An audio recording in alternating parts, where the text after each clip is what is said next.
Hello students, and welcome to section 1.1. This represents one of the ways that I will be presenting notes to you. As you can see in the page on the left, it's entitled 1-1 completed, and you can see that in topic 1 it's also you can call a chapter essentially, or like a chapter. Now I actually also located this to start with from my calendar.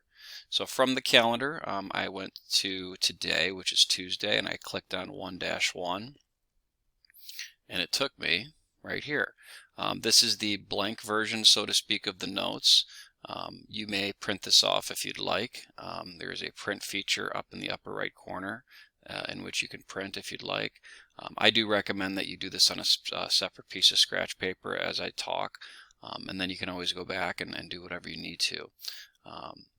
I'm going to again use the 1-1 completed version.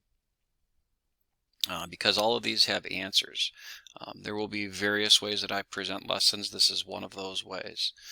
So let's take a look. Oh, and I will show you one other thing, excuse me, the contents. 1-1 is entitled Operations on Real Numbers.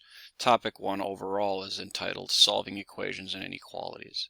So let's take a look officially now. Example 1. Understand sets and subsets. In the set of numbers from 1 to 10, which elements are in both the subset of even numbers and the subset of multiples of 5? Well, what is a set and what is a subset for that matter? A set is a collection of objects such as numbers.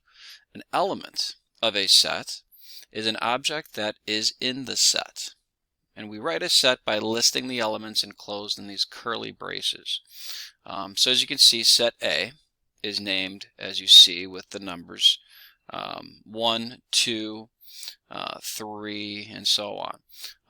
And the little curly braces denote that all these numbers in that set are elements of the set.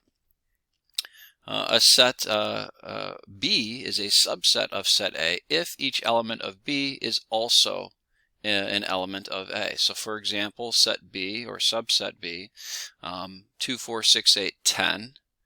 Okay, all of those numbers are elements of A, but they also happen to be even elements.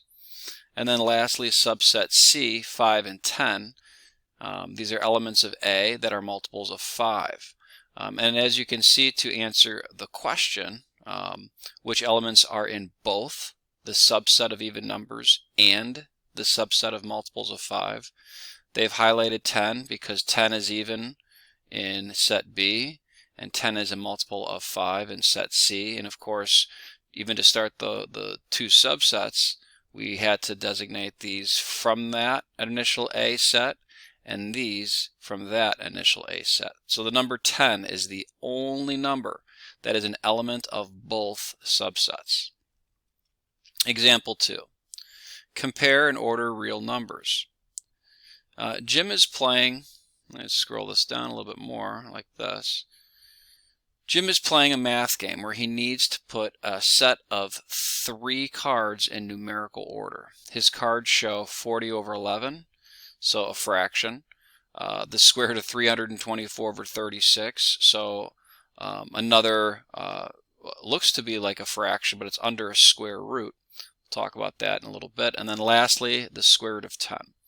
Now 40 over 11, technically we call this a rational number. And the reason it's called a rational number is because it appears as a fraction. Okay. And if I were to even, there's some features on your calculator, even go to the calculator and type in 40 divided by 11, it would come out as a decimal. And if that decimal could then be transferred back to being a fraction, there are buttons on your calculators, I'm sure you know, to transfer a decimal back to a fraction. This is an option, and it is possible. The square root of 324 over 36, this particular fraction under the square root, and this particular number, I typed it into my calculator. It is the square root of 9. 324 over 36 is 9, so the square root of 9 is then 3. 3, in fact, is a rational number. Now, the reason it's rational is because 3 can be written as a fraction, 3 over 1 for that matter. Well, then the square root of 10, I will type that one in as well, and the square root of 10 ends up being 3.16227766. The feature on your calculator that allows you to go from decimal to fraction. I'm going to try that out. So math, fraction, decimal to fraction, and it's not possible. So the square root of 10 is the only number that's irrational. You cannot take the square root of 10 and write it as a fraction.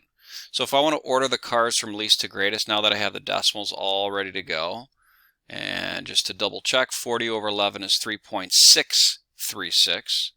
Here's how it's going to take shape. And there you go, 40 11th, 3.63 repeating. The square root of 324 over 36, or 18/6, which is 3. And then we have the square root of 10, or 3.2 approximately. So if we plot these numbers on a number line, you can see there that 3 is the least, the square root of 10 is the next largest, and then lastly the largest is 40 11ths. So from least to greatest, the order of the cards is, as you see, the square root of 324 over 36, in other words 3, the square root of 10, and then 40 11ths. Example 3, operations with real numbers. And I'm going to scroll all the way down for this one. Let's take a look. So, is the sum of two rational numbers always a rational number? So remember we said that two rational numbers, or a rational number in the first place, a rational number is one that you can write as a fraction. So, well, are you adding two fractions if it's two rational numbers? Well, yes. And is that plausible? Well, let's take a look.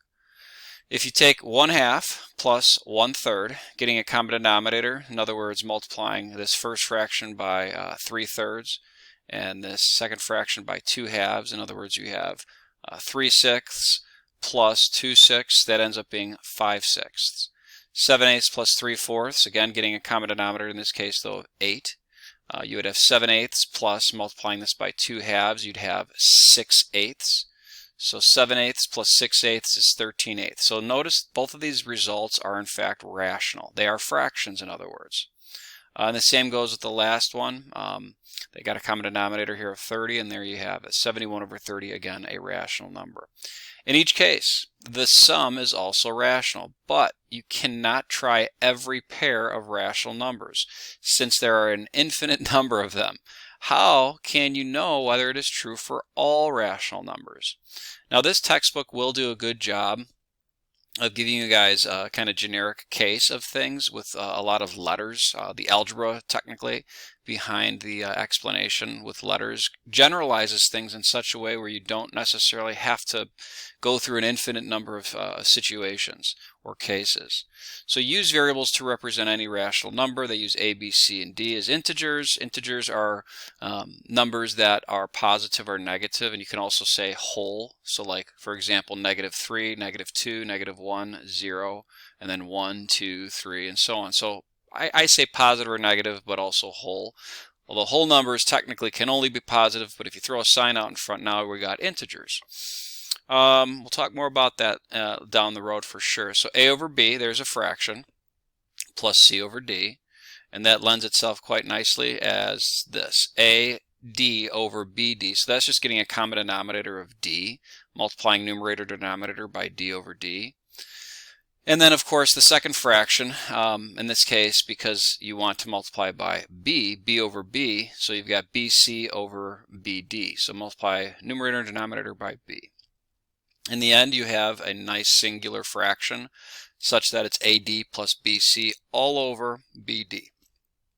And B can't be 0, D can't be 0, therefore the whole product can't also equal 0. Since AD plus BC and BD are all integers, and BD can't equal 0, the sum is rational. Now, this looks like a lot, but I want you to consider the same principle was applied on the very first example that had numbers, right? 1/2 plus 1/3 equaled 5/6. All I did is I multiplied by, on the first fraction, 3 over 3, and on the second fraction, I multiplied by 2 over 2. That allowed me then to add the numerators across. So that's essentially what's happening here with AD plus BC. And in the denominator, B times D, which technically, if you think about it, was me just saying 3 times 2, or 4 times 2 on that second problem. So I'm going to move on. Part B says, is the product of two rational numbers always a rational number. So now instead of addition, we're going to be doing a multiplication, so product. It does say to use the same strategy, so let's take a look. Using variables to represent any rational number.